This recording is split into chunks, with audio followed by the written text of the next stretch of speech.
অক্টোবৰৰ পৰা আমি কাজিৰঙা ৰাষ্ট্ৰীয় উদ্যান মুকলি কৰিম। গতিকে কাজিৰঙা ৰাষ্ট্ৰীয় উদ্যানত আৰু বেছি ভাল ধৰণে পৰ্যটন ফ্ৰেণ্ডলি, টুৰিষ্ট ফ্ৰেণ্ডলি এনভাইৰনমেণ্টটো কেনেকৈ কৰিব পাৰোঁ আৰু দক্ষ মানুহৰ দ্বাৰা কেনেকৈ আমি তাক ডেভেলপ কৰিব এই কথাটো লক্ষ্য ৰাখিছোঁ। সেইকাৰণে কাজিৰঙা ৰাষ্ট্ৰীয় উদ্যানৰ লগত জড়িত যিসকল ব্যক্তি, টুৰিষ্ট গাইডেই হওক, জীপ চাফাৰী অনাৰেই হওক, হাতীৰ মাউতে হওক, এই সকলোকে আমি যোৱা কেইটা দিনত ট্ৰেইনিঙৰ ব্যৱস্থা কৰিছিলোঁ। আৰু ইতিমধ্যে 3টা বেটছ, 100জনীয়া 3টা বেটছৰ ট্ৰেইনিং হ'ল আৰু 3-4টা বেটছৰ ট্ৰেইনিং হ'ব। তেওঁলোকক আমি কেনেকৈ নিজক আৰু ডেভেলপ কৰিব পাৰি, নিজক ৰিস্কিলিং বা আপস্কিলিং কেনেকৈ কৰিব পাৰি এই কথাখিনি তেওঁলোকক কোৱা হৈছে। তেওঁলোকৰ পাৰ্চনেলিটি ডেভেলপমেণ্ট, তেওঁলোকে কথা বতৰা, আনকি আৰ্মিৰ জোৱানে আহি তেওঁলোকক সুৰক্ষা, পৰ্যটকৰ সুৰক্ষা, তেওঁৰ নিজৰ সুৰক্ষা, জংঘললৈ গ'লে কেনেকৈ কি কৰিব, এই ধৰণৰ কথাবিলাকো শিকোৱা হৈছে। কেনেকৈ খুব সুন্দৰভাৱে বক্তব্য দিব, সুন্দৰভাৱে কথা পাতিব টুৰিষ্টৰ লগত, এই কথাবিলাক শিকোৱা হৈছে। গতিকে তেওঁলোকৰ এই ধৰণৰ ডেভেলপমেণ্টৰ কামটো চিন্তা কৰা হৈছে। আৰু মই ভাবোঁ যে ইয়ে কাজিৰঙাৰ পৰ্যটকসকলক এটা আকৰ্ষিত কৰিব পৰা টুৰিষ্ট ফ্ৰেণ্ডলি এনভাইৰনমেণ্ট কৰিব। আৰু ইয়াৰ লগত তেওঁলোকৰ দায়িত্ব কেনেকৈ কাজিৰঙাখনৰ প্ৰমোচনৰ কাৰণে কাম কৰিব লাগে, নতুন নতুন পৰ্যটক আহিলে তেওঁলোকক কেনেকৈ কথাবিলাক জনাব লাগে, ওচৰৰ পৰ্যটন ক্ষেত্ৰবিলাকৰ বিষয়ে জনোৱা, তালৈকে লৈ যোৱা, এই ধৰণৰ কথাবিলাকো আমি তেওঁলোকৰ লগত পাতিছোঁ।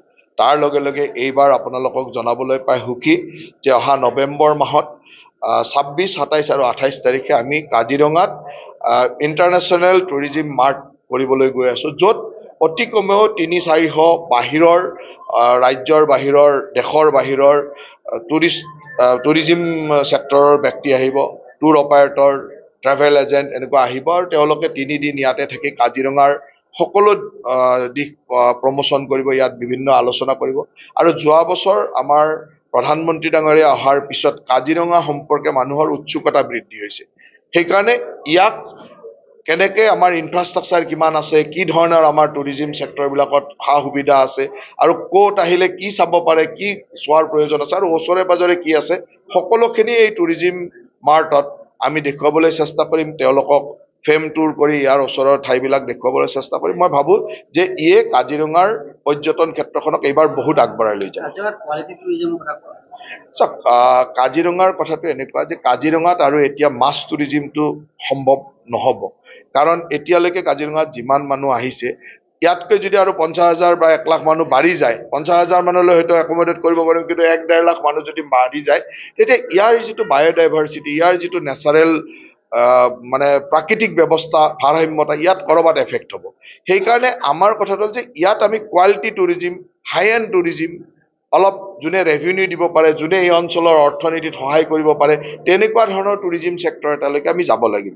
আৰু তাৰ কাৰণে আমি নিজক দক্ষতা বৃদ্ধি, ইনফ্ৰাষ্ট্ৰাকচাৰৰ কোৱালিটি বৃদ্ধি, এই ধৰণৰ কামবিলাক আজি যদি চাই, আমি অসম পৰ্যটনৰ যিখিনি আমাৰ ইয়াত ইনফ্ৰাষ্ট্ৰাকচাৰ আছিলে, তাৰ সম্পূৰ্ণ হেৰিটেজ ৰাখি আমি তাক এটা 5 ষ্টাৰ ভেলুলৈকে লৈ গৈছোঁ।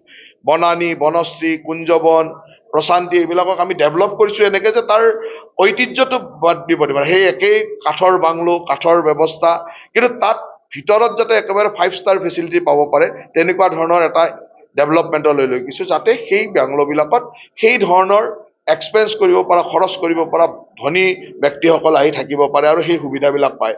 ইয়াত আমি এতিয়া নতুনকৈ ৰেষ্টুৰেণ্ট, বাৰ, স্পা, ছুইমিং পুল এইবিলাক সংযোজন কৰিছোঁ। কিয় কৰিছোঁ? যাতে সেই লেভেলৰ টুৰিষ্টবিলাক ইয়ালৈ আহে।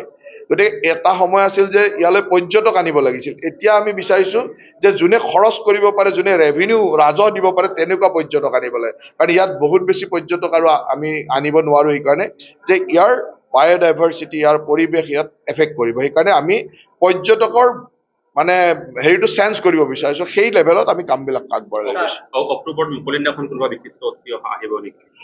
মইতো 2 তাৰিখে আহিম। 2 তাৰিখে আমাৰ স্বচ্ছতাই সেৱা যিটো প্ৰশেক 17 ছেপ্টেম্বৰৰ পৰা আমাৰ মোদী ডাঙৰীয়াৰ জন্মদিনৰ পৰা আৰম্ভ হৈছিল। 2 অক্টোবৰত আমি ইয়াৰ সামৰণি কৰিম আৰু এই 2 অক্টোবৰত স্বচ্ছতাই সেৱা শীৰ্ষকেৰে আমি ইয়াত কিছুমান কাম কৰিম।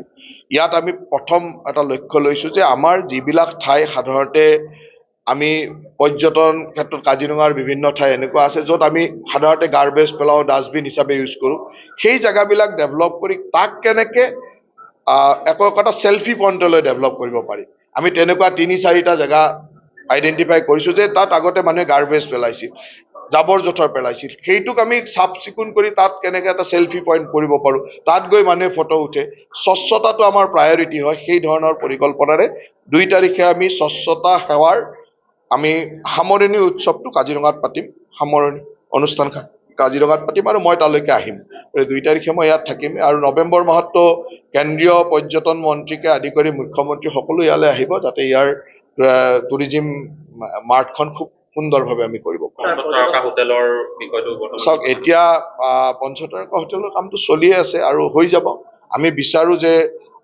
কাজিৰঙাত অন্ততঃ 2-3খন পঞ্চতাৰকাযুক্ত বিশেষকৈ যাৰ ব্ৰেণ্ড নেমেৰে ইয়াত হাই এণ্ড টুৰিষ্ট আহে তেনেকুৱা ধৰণৰ পঞ্চতাৰকাযুক্ত হোটেলৰ প্ৰয়োজন আছে ডেট আমি লোৱা নাই কিন্তু কামখিনি আগবাঢ়ি আছে এই বছৰ আৰম্ভ হ'ব আমি লক্ষ্য ৰাখিছোঁ যে অহা টুৰিজিম মাৰ্টৰ আগতে যাতে আমি ইয়াক সুন্দৰভাৱে গঢ়ি তুলিব পাৰোঁ